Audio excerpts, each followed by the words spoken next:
Mata TV YouTube Indonesia dengan bangga mempersembahkan sebuah storytelling kekinian abad ini diangkat dari karya besar S.H. Mintardja yang sangat populer di masanya, berlatar belakang kisah tanah Jawa masa lampau, tepatnya di penghujung kejayaan kerajaan tanah Jawa dengan judul Api di Bukit Menoreh.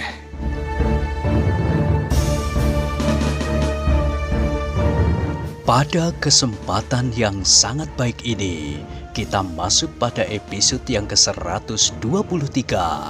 Selamat menikmati.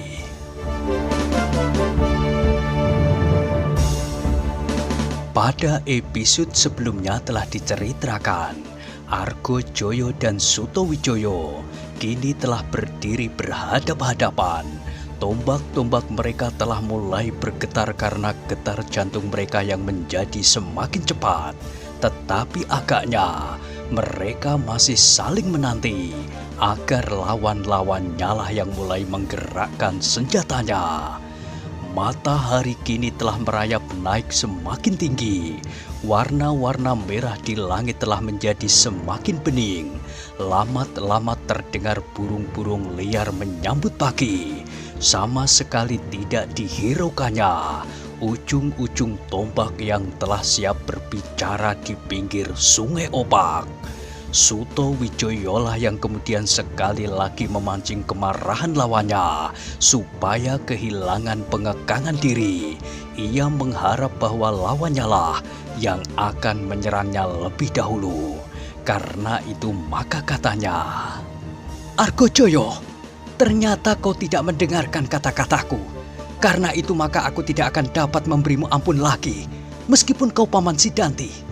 Aku ingin memberitahukan pula kepada Sidanti bahwa sikap yang demikian seperti yang kau lakukan adalah sikap yang tercela. Apalagi kau ingin membuat daerah ini menjadi semakin parah dengan segala macam kemaksiatan itu." Ternyata Sutowijoyo berhasil. Ia tidak sempat menyelesaikan kalimatnya. Dengan garangnya Argojoyo meloncat sambil menggerakkan tombaknya langsung mematuk dada Sutowijoyo. Semua orang yang melihat gerakan itu terkejut. Mereka yang sedang berdebar-debar mendengar kata-kata Sutowijoyo yang tajam itu, dengan serta-merta telah melihat Argojoyo meloncat secepat kilat. Namun Sutowijoyo telah benar-benar siap menanggapi setiap serangan. Juga serangan Argojoyo ini pun telah diperhitungkannya. Dengan demikian, maka dengan tangkasnya pula ia menarik tubuhnya selangkah ke samping. Dengan merendahkan dirinya sedikit, Sutowijoyo lah yang kini mencoba menusuk lambung lawannya.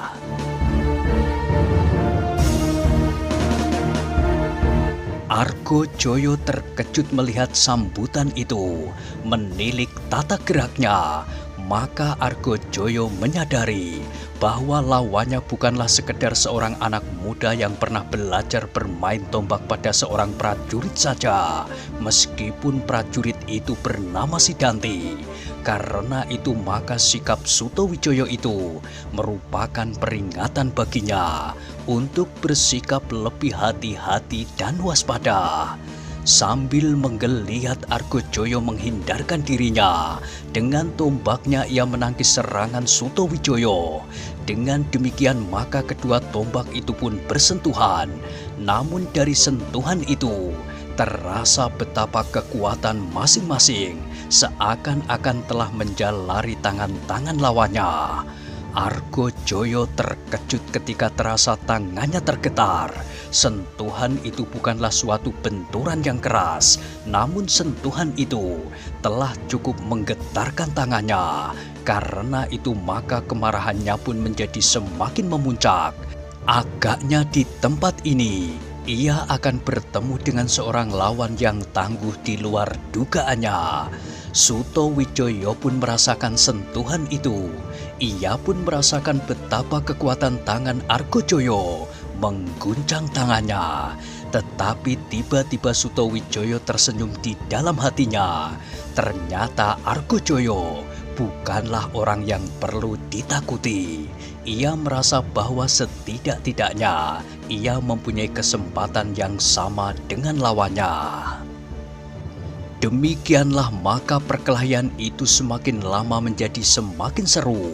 Argojoyo benar-benar tidak hanya menakut-nakuti namanya saja, tetapi tandangnya benar-benar ngedap-edapi. Seperti Raja Wali di langit yang menyambar-nyambar lawannya. Kemudian tombaknya mematuk-matuk seperti anak panah yang meluncur dari segenap penjuru. Orang-orang Prambanan yang telah mengaguminya menjadi semakin kagum. Mereka tidak menyangka bahwa sampai sedemikian dahsyatnya tata gerak tamunya yang perkasa itu. Tetapi ketika mereka telah menyaksikan sendiri, maka kekaguman mereka menjadi kian bertambah-tambah. Para prajurit pun menjadi kagum pula.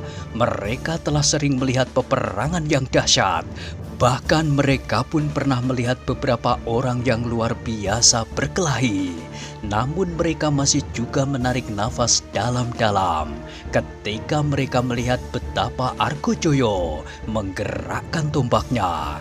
Tetapi lebih daripada itu, di samping kekaguman mereka yang menggetarkan dada mereka, maka lebih-lebih lagi anak muda dari Sangkal Putung itu. Para prajurit itu pun berdiri dengan dada berdebar-debar melihat tandang Sutowijoyo.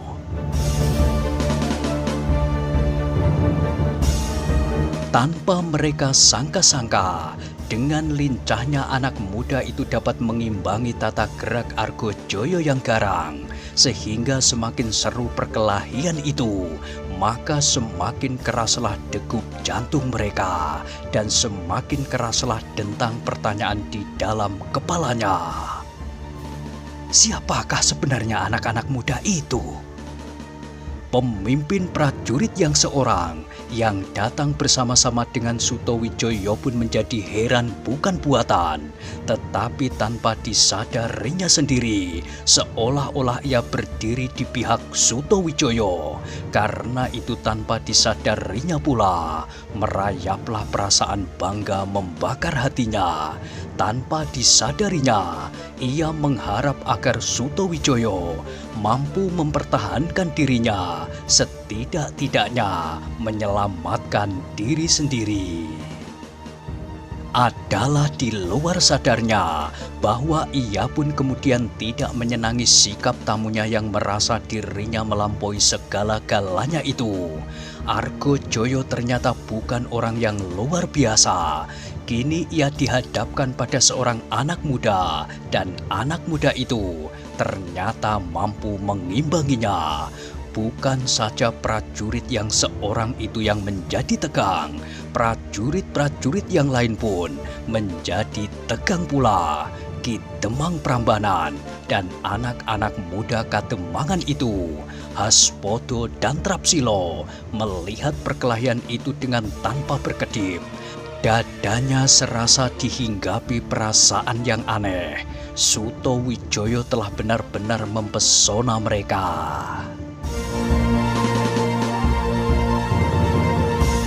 Demikianlah, setiap orang yang melihat perkelahian itu telah dicekam pula oleh suatu perasaan yang tidak mereka mengerti sendiri.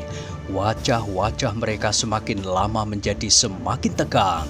Ketika tombak-tombak di arena perkelahian itu pun menjadi semakin cepat berputar, adalah suatu kebetulan bahwa Argojoyo pun seorang yang menguasai senjatanya yang berbentuk tombak itu, seperti yang dipergunakan oleh Sutowijoyo pula. Kedua tombak itu seolah-olah menari-nari berloncat-loncatan, bersentuhan dan bahkan berbenturan satu dengan yang lain. Kedua pasang tangan yang menggerakkannya adalah pasangan-pasangan tangan yang benar-benar cekatan dalam olah senjata. Argojoyo sama sekali tidak menyangka bahwa ia akan bertemu dengan anak muda seperti yang sedang dilawannya itu. Hampir-hampir ia tidak dapat mempercayainya bahwa ujung tombaknya sama sekali tidak berdaya menyentuh tubuh lawannya. Bahkan sekali-sekali tubuhnya sendiri hampir-hampir tersobek oleh senjata lawannya. Dengan demikian maka kemarahannya pun setiap saat menjadi kian berkobar di dalam dadanya. Namun betapapun ia berusaha, tetapi kemungkinan dari akhir perkelahian itu tidak ditentukannya sendiri. Akhir dari perkelahian itu adalah tergantung pada kedua belah pihak.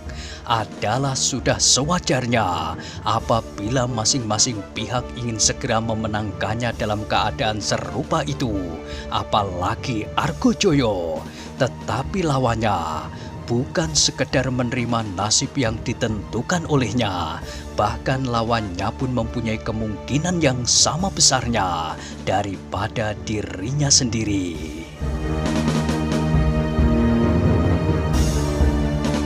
Pasir tepian itu pun kemudian menjadi seolah-olah diaduk dengan bajak. Bekas-bekas kaki mereka telah membuat sebuah arena yang luas. Keduanya berloncatan menghindar dan menyerang, berputar dan berguling-guling di pasir-pasir. Dengan demikian, maka pakaian-pakaian mereka menjadi kotornya. Pakaian yang basah karena keringat itu kemudian dilekati oleh pasir yang lembut. Orang-orang Prambanan benar-benar seperti dicekam oleh suatu perasaan yang dahsyat.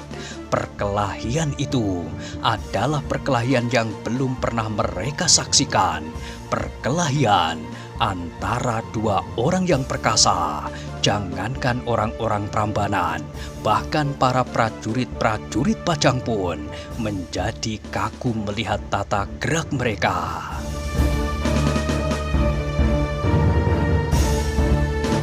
Argojoyo yang marah itu pun berjuang semakin dahsyat.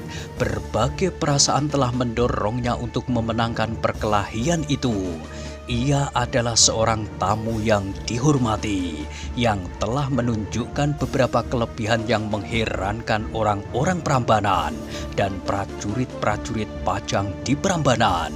Dengan tombaknya itu, ia mampu membunuh seekor harimau yang besar dan sangat garang. Sedang kini yang dihadapinya hanyalah seorang anak muda sangkal putung. Perasaan malu telah menggelitik hatinya. Sudah sekian lama ia berkelahi, tetapi belum tampak suatu tanda bahwa ia mampu menguasai keadaan. Tetapi ia tidak menyadari siapakah yang berdiri sebagai lawannya. Sutowijoyo yang setelah berkelahi beberapa lama segera dapat mengerti sampai di mana kemampuan Argojoyo. Meskipun perkelahian itu masih berlangsung dengan serunya, seakan-akan dua tenaga raksasa yang sedang beradu. Namun kembali Sutowijoyo tersenyum di dalam hati. Ia kini tahu benar bagaimana ia harus menghadapi Argojoyo. Di dalam hatinya Sutowijoyo itu bergumam, belum melampaui Sidanti. Meskipun demikian, Sutowijoyo tidak berusaha secepatnya memenangkan perkelahian itu. Kekecewaannya atas keadaan yang telah disaksikannya di Kademangan ini telah memaksanya berbuat sesuatu. Ia ingin menguasai perhatian orang-orang Prambanan atasnya, supaya mempunyai wibawa yang cukup untuk dapat berbuat sesuatu.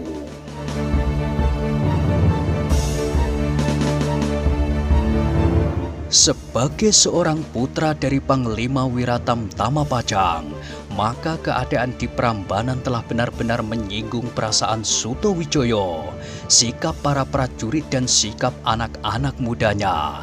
Karena itu selagi ia berada di Prambanan, maka apa yang dapat dilakukan untuk membantu tugas ayahnya akan dilakukannya. Ia ingin mempergunakan caranya sendiri untuk itu. Cara seorang anak muda pula. Orang-orang yang berdiri di seputar arena perkelahian itu masih melihat perkelahian itu berlangsung dengan sengitnya. Mereka masih melihat keduanya meloncat-loncat dan berputar-putar, menyerang dan menghindar. Mereka masih melihat kedua batang tombak itu saling berbenturan dan mematuk-matuk dengan dahsyatnya. Sekali-kali terdengar Argojoyo menggeram. Dengan garangnya ia menerkam dada Sutowijoyo dengan ujung tombaknya. Tetapi setiap kali tombaknya selalu berputar dari arahnya. Ternyata tombak Sutowijoyo sangatlah lincah, lebih lincah dari tombak Argojoyo. Demikianlah ketika perkelahian itu telah berlangsung beberapa lama, maka sampailah Sutowijoyo pada rencananya untuk mempengaruhi orang-orang Prambanan. Argojoyo telah mendapat kehormatan yang luar biasa karena orang-orang Prambanan telah melihat keterampilannya bermain dengan senjatanya. Menurut mereka, Argojoyo dapat berburu harimau hanya dengan tombak pendek itu. Tetapi kini, Sutowijoyo tidak ingin berburu harimau, tetapi dengan tombak pendeknya itu, ia ingin menjatuhkan Argojoyo di hadapan orang-orang Prambanan yang mengaguminya. Ia harus membuat para prajurit itu menilai dirinya, supaya para prajurit itu kemudian mendengarkan kata-katanya, seperti mereka mendengarkan kata-kata Argojoyo. Matahari yang melambung di langit kini sudah menjadi semakin tinggi. Sinarnya menjadi semakin cerah dan panas. Angin yang bertiup dari selatan menggerak-gerakkan daun ilalang dan mengusap wajah-wajah yang tegang di pinggir kali opak. Wajah-wajah yang tegang itu menjadi semakin tegang. Tiba-tiba mereka melihat betapa tata gerak Sutowijoyo menjadi semakin lincah. Tombaknya menjadi semakin cepat bergetar, berputar dan mematuk dari segenap arah. Sepasang tangan anak muda itu seakan-akan telah berubah menjadi berpuluh-puluh pasang tangan dengan berpuluh-puluh tombak di dalam genggaman.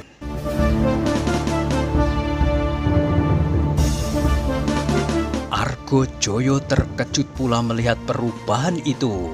Untuk meyakinkan dirinya, Argojoyo terpaksa meloncat surut, tetapi ia tidak berhasil memisahkan dirinya dari lawannya yang masih muda itu. Beberapa kali ia ingin melihat lawannya dan mencoba menilai keadaan, tetapi beberapa kali pula lawannya selalu membawanya dalam keadaan yang sulit. Kemarahan Argojoyo pun menjadi semakin memuncak pula, sejalan dengan meningkatnya tata gerak Sutowijoyo. Bahkan kemudian anak muda itu menjadi agak membingungkannya. Sekali-kali ia terpaksa melompat jauh-jauh untuk menghindarkan diri dari kebingungan. Namun demikian ia terlepas. Demikian lawannya telah siap memaksanya menjadi sibuk dan bingung kembali. Sejenak Argojoyo masih belum berhasil mengerti apakah yang sebenarnya dihadapi. Namun semakin lama maka orang itu pun menjadi semakin menyadari keadaannya. Tetapi dengan demikian ia dihadapkan pada pertentangan di dalam dirinya sendiri. Ia tidak mau melihat kenyataan itu. Ia tidak mau mengerti apa yang sudah mulai dilihatnya. Dengan penuh kemarahan, ia mendesak setiap perasaan di dalam dadanya yang mengatakan lawannya adalah anak muda yang pilih tanding.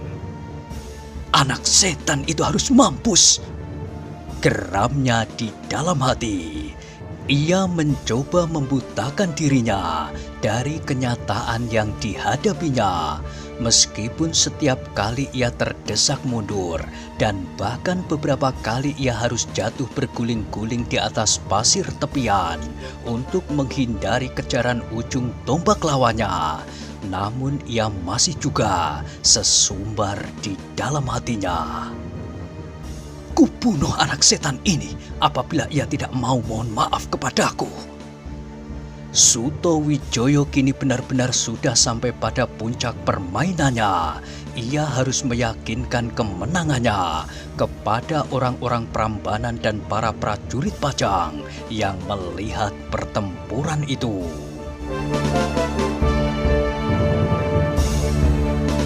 Ia tidak sekedar mendapat kesempatan karena kelengahan Argojoyo, tetapi setiap orang harus yakin bahwa memang anak muda yang menyebut dirinya pengawal sangkal putung itu melampaui ketangkasan dan keperwiraan lawannya. Meskipun demikian, Suto Wijoyo masih sadar bahwa ia tidak sepatutnya menciderai lawannya. Ia ingin menunjukkan sikap yang baik, namun ia mempunyai pula maksud yang lain. Karena itu maka ia harus menundukkan Argojoyo dalam keadaan hidup.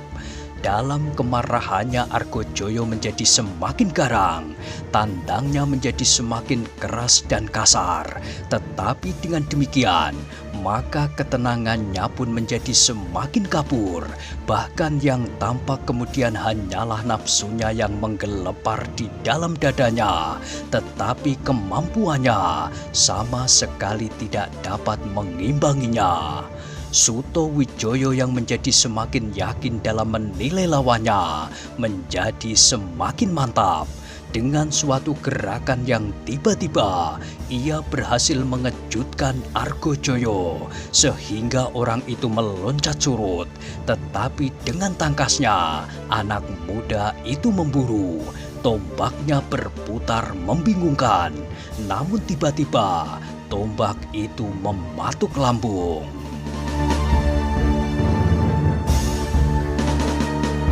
Sekali lagi Argojoyo terkejut, namun ia masih mempunyai kesempatan untuk menangkis serangan itu.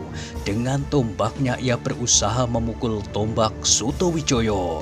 Tetapi tombak Suto Wijoyo itu tiba-tiba bergetar dan berputar menghindari tombak Argojoyo, sehingga kedua tombak itu sama sekali tidak bersentuhan. Dalam keadaan yang demikian, Suto Wijoyo mempunyai kesempatan yang baik. Selagi Argojoyo sedang dalam batas keseimbangan, gerakannya yang tidak dapat diperhitungkan oleh Argojoyo telah mendorong orang itu sehingga ia tidak dapat menguasai keseimbangannya lagi. Dengan susah payah, Argojoyo meloncat supaya ia tidak jatuh. Tetapi dalam keadaan itu, kembali serangan Suto Wijoyo melandanya.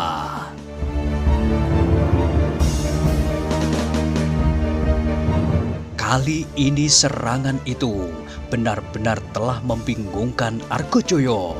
Ia tidak mampu lagi menghindar. Dengan demikian maka kesempatan satu-satunya baginya adalah menangkis serangan itu. Tetapi dalam pada itu, keseimbangannya sudah hampir-hampir tidak lagi dapat dikuasainya. Demikianlah, Argojoyo yang garang itu kini benar-benar dalam keadaan yang sulit. Tombak Suto Wijoyo yang menyergapnya seakan-akan telah hampir menghunjam di dadanya. Tetapi Argojoyo tidak mau dadanya dilubangi dengan ujung tombak anak yang menyebut dirinya pengawal sangkal putung itu. Dengan kekuatannya yang disalurkannya pada tangannya, ia memukul tombak Suto Wijoyo. Namun dalam pada itu dibiarkannya dirinya terjatuh untuk segera berguling-guling menjauhi lawannya. Tetapi Suto Wijoyo tidak melepaskan kesempatan ini. Dengan sekuat tenaga pula ia membenturkan tombaknya pada tombak lawannya. Ia tidak lagi berusaha menusuk dada, tetapi ia berusaha melawan pukulan tombak Argojoyo. Maka terjadi benturan yang keras di antara keduanya. Tetapi keadaan Suto Wijoyo jauh lebih baik dari lawannya, sehingga karena itu maka Suto Wijoyo mempunyai kesempatan lebih banyak untuk mengerahkan kekuatannya. demikian maka terjadilah hal yang tidak tersangka-sangka bagi orang-orang yang mengerumuni perkelahian itu, apalagi bagi mereka yang membabi buta mengagumi Argojoyo yang perkasa itu. Dengan dada yang berdebar-debar dan darah yang seakan-akan membeku, mereka melihat tombak Argojoyo terlontar dari tangannya dan terjatuh beberapa langkah daripadanya.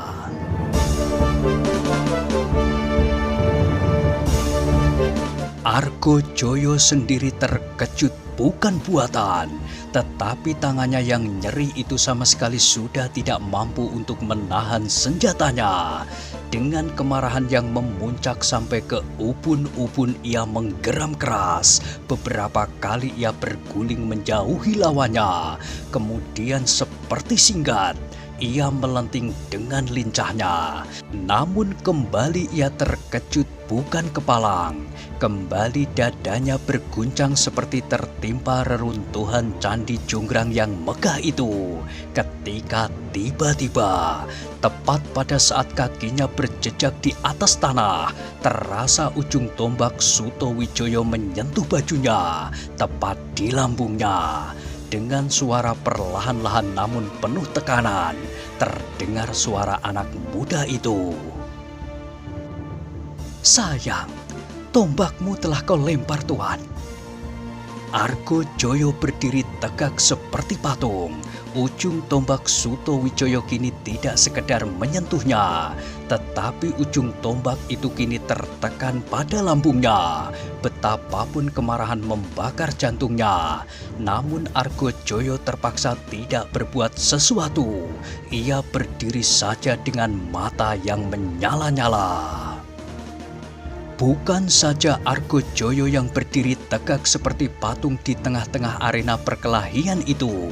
Orang-orang yang menyaksikan perkelahian dengan jantung yang tegang itu pun seakan-akan merasa ujung tombak itu melekat di lambung masing-masing, sehingga tak seorang pun di antara mereka yang berani menggerakkan tubuhnya. Bahkan nafas mereka pun menjadi tersendat-sendat dan dada mereka pun menjadi sesak. Tombak itu masih melekat di lambung Argojoyo. Ujung tombak itu sama sekali tidak bergetar. Tangan yang menggenggamnya adalah tangan yang yakin akan kemampuannya. Arena yang hiruk pikuk oleh perkelahian itu kini menjadi sunyi tegang. Wajah-wajah yang membeku, tubuh-tubuh yang kaku dan nafas yang tersengal-sengal tampak di seputar Argojoyo dan Sutowijoyo yang masih belum berkisar dari tempatnya.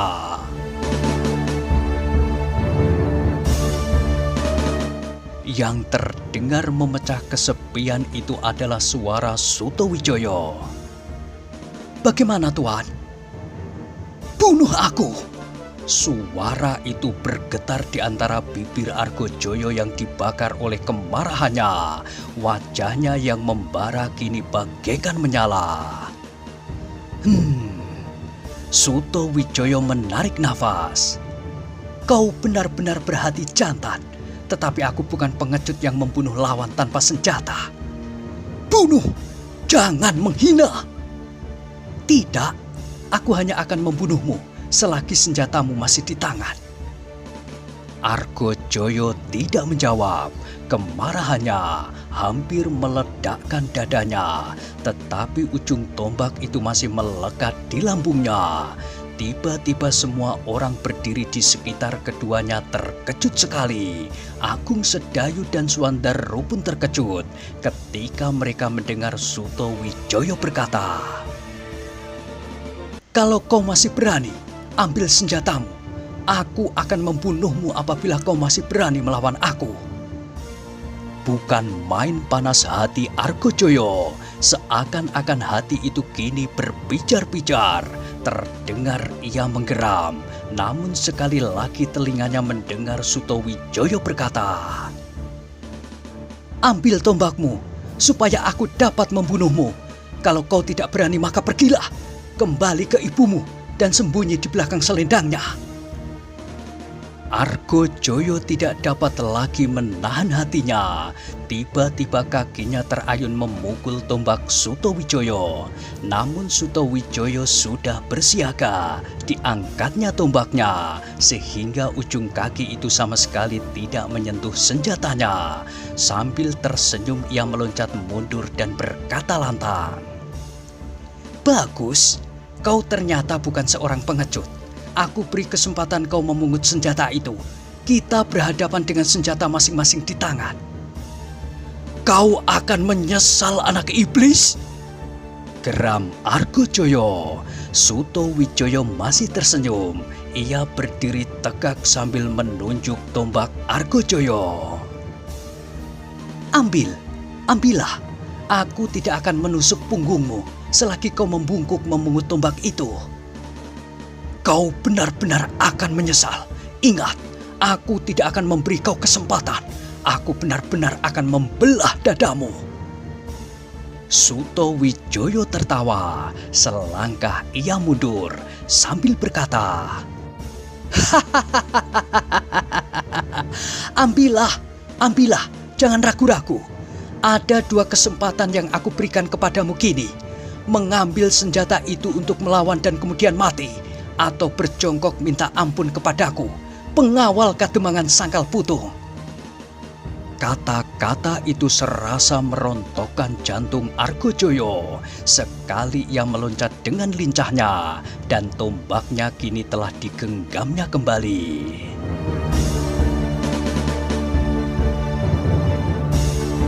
Tanpa menunggu lebih lama lagi, Argojoyo pun telah mulai perkelahian itu kembali. Tombaknya kembali berputar dan mematuk-matuk lawannya. Tandangnya yang dilambari kemarahan yang memuncak tanpa terkendali itu benar-benar mengerikan.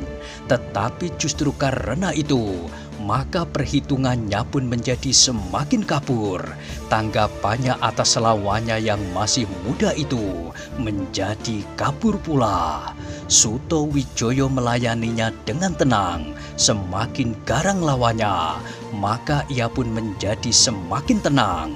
Ia semakin banyak melihat kesalahan-kesalahan yang dilakukan oleh Argojoyo justru karena kemarahan itu.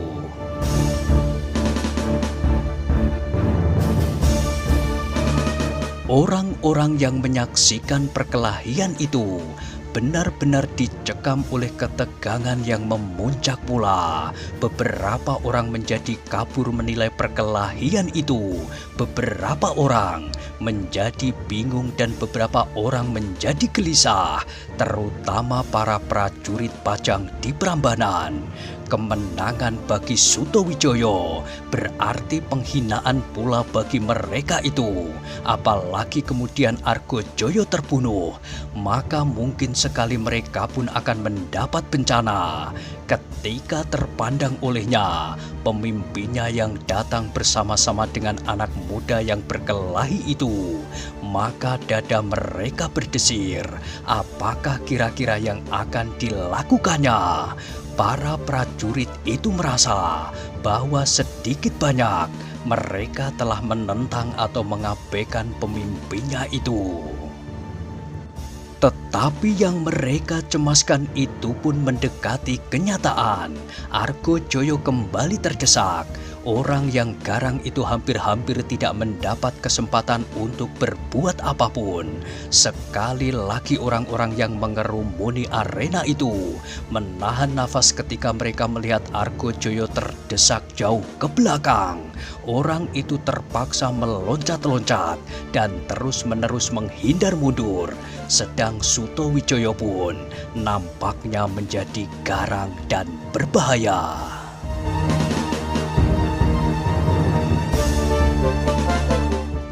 Nah, bagaimanakah kisah selanjutnya? Silahkan ikuti terus kisah Api di Bukit Menoreh pada episode berikutnya. Sampai jumpa.